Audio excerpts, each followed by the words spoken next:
I was born a rebel, fighting for a dream. But when I lost the battle, the walls come down on me.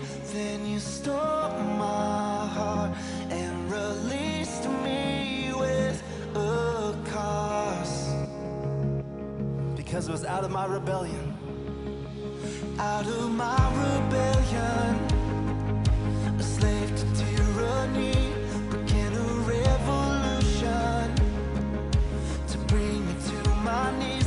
Found my life when I found the power to withdraw.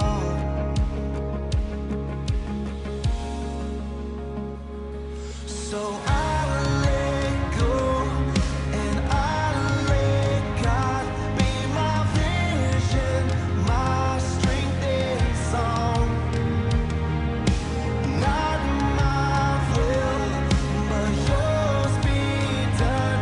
I surrender my rebel heart. And it was in the darkness, you flamed the fire in me, blazing with a purpose for all the world to see. I can shine like the sun with your light, even when night falls. We'll lift this up together, church. So I let go and I let God be my vision, my strength and song. Not my will, but yours be done. I surrender my rebel heart. So I let go. So I let go and I let God be my vision, my strength and song. Not my will, but yours be done. I surrender my rebel heart. For you know the future you have planned for me. Now will be much greater than my hopes and dreams. With my hands held high into my knees, I fall here on earth and heaven. I surrender all. For you know the future you have planned for me. Now will be much greater than my hopes and dreams. With my hands held high into my knees, I fall here on earth and heaven. I surrender all. So I let go and I let God. Because it's not my will, not my will, but yours be done. I surrender my rebel heart. Come on now. So I let go and I let God be my vision, my strength and song. Not my will, but yours be done. I surrender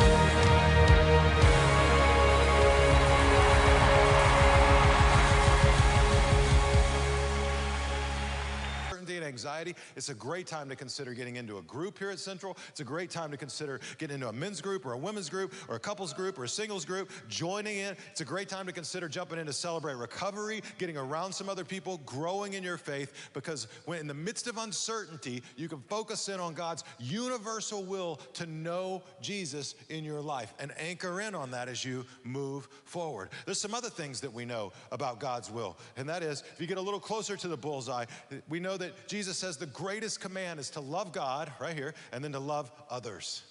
To love others. So we know that we need to love others, that's the guiding principle of our lives. You say, I just wish I knew. I just wish I knew what was coming at work. I just wish I knew what was coming in our marriage. I just wish I knew what was around the corner for my family. Well, when you don't, focus in on growing in your faith, knowing Jesus, and focus in on loving others. Sometimes you just got to stop and go, what can I do today to just bring encouragement to somebody? To just be kind to somebody, to just show love to somebody. And it moves you out of that paralysis and helps you get involved. Jesus says, do to others as you would have them do to you, which we know of as the golden rule, right? The golden rule. But it was an amazing statement. Socrates and other great philosophers had always made that statement historically, even Jewish rabbis and religious teachers before Jesus, they had made that statement in the negative. Do not do to others what you do not want them to do to you. So it's kind of like, in the negative, you sort of sit back and you don't have to do anything, right? You know, it's like, just don't do to anybody what you don't want them to do to you. Jesus comes along and he makes it positive. And the difference between the two is pretty huge, you know. Jesus says, no, be proactive. Do to others what you would want them to do to you. Don't just sit around and not do to others what you don't want them to do to you. No, proactively go do to others what you would want them to do to you. And as we do that, we're engaging in God's will.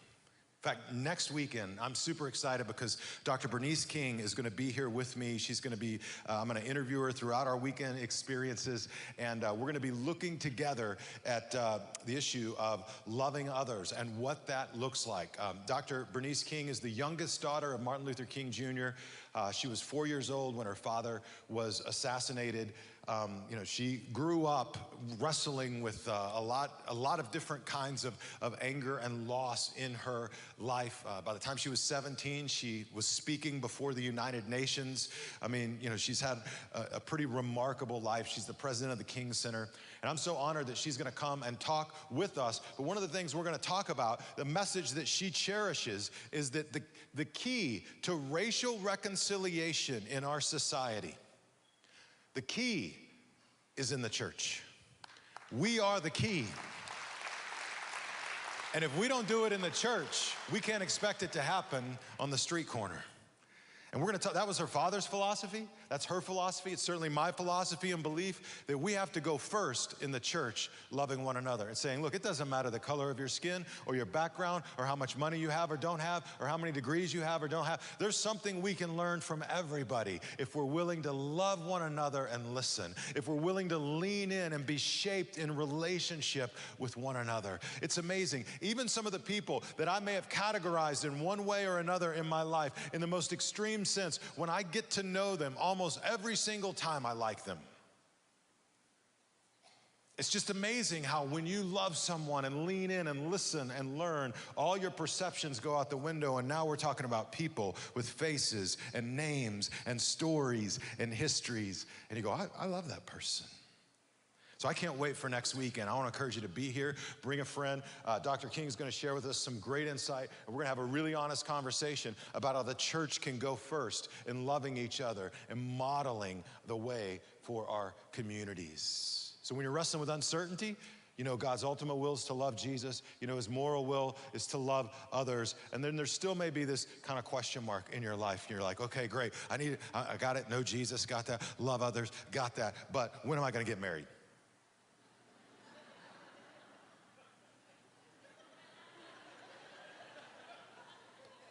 Come on, somebody, we're just keeping it real, right? Like, this is all good, this is all great, woohoo, great. When am I gonna, when am I gonna get a better job? When are things gonna come together for my family or for my kids? When am I gonna have clarity on whether we stay here or whether we go? And it's frustrating. A lot of times we want God to reveal His whole plan for our lives, and He just won't. Why? I don't know, I'm not God. I get as frustrated as the rest of you.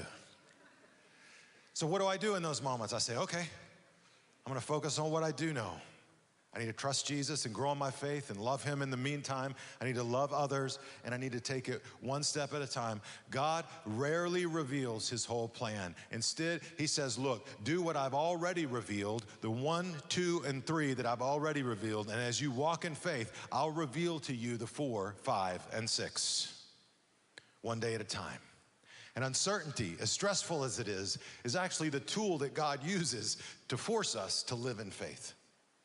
Right? The uncertainty means that you trust God even in the middle of it. Like Corey ten Boom said, never be afraid to trust an unknown future to a known God. Amplify God's voice. And then in your heart and in your life, aim for God's plans. One of my favorite verses, Hebrews chapter 13, verse 5, has this promise and this confession. Hebrews 13, 5, let's bring it up. Here's the promise. It says, for God has said, help me on the red word, I will what? Never fail you. I will never abandon you. That's the promise. I'll never fail you. I'll never abandon you. It doesn't say bad things won't happen. It doesn't say you won't go through loss. It doesn't say difficult, crazy stuff might not go on in your life. It says even in the middle of it, God says, I won't fail you. I won't abandon you. He says, so we say with confidence. So in Hebrews 13, this is a promise and then a confession from the believers, a response. What's the response? The Lord is my helper, so I will have no fear. What can mere people do to me? Now, you say, well, people can do a lot. They can mug you in the street. They can beat you up. They can hurt you. They can take your life. People can do a lot. That's right, they can. But look, Jesus says, don't fear those who can simply take the body and not the soul. Fear the one ultimately who could take not only your body, but your soul. Fear God. And so I think this is what the writer of Hebrews is getting at. Like ultimately, God won't fail you. Ultimately, we've got to trust that and walk in that. So have no fear. The Lord is my helper. That's the confession that I repeat often when I face anxiety in my own life, when I face the uncertainty, when I face a future and I'm not sure what's coming. I'll just literally say to myself out loud, the Lord is my helper, so I will have no fear. Sometimes I'll repeat it. The Lord is my helper, so I will have no fear. The Lord is my helper, so I will have no fear. Sometimes I have to convince myself of it again. The Lord is my helper, so I will have no fear. And it just settles my spirit. That's a verse you might want to put on the bathroom mirror, you know, maybe on the visor in your car. The Lord is my helper. That's the response. What's the promise? I'll never leave you. I'll never fail you. What's the response to that? The Lord is my helper. I will have no fear. Some of you right now, you're not sure what's going to happen in your marriage. The Lord is my helper, so I will have no fear. Some of you right now aren't sure what's going to happen at work. The Lord is my helper, so I will have no fear.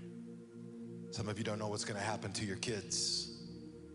The Lord is my helper, so I will have no fear. Some of you aren't sure what's coming around the corner with your health.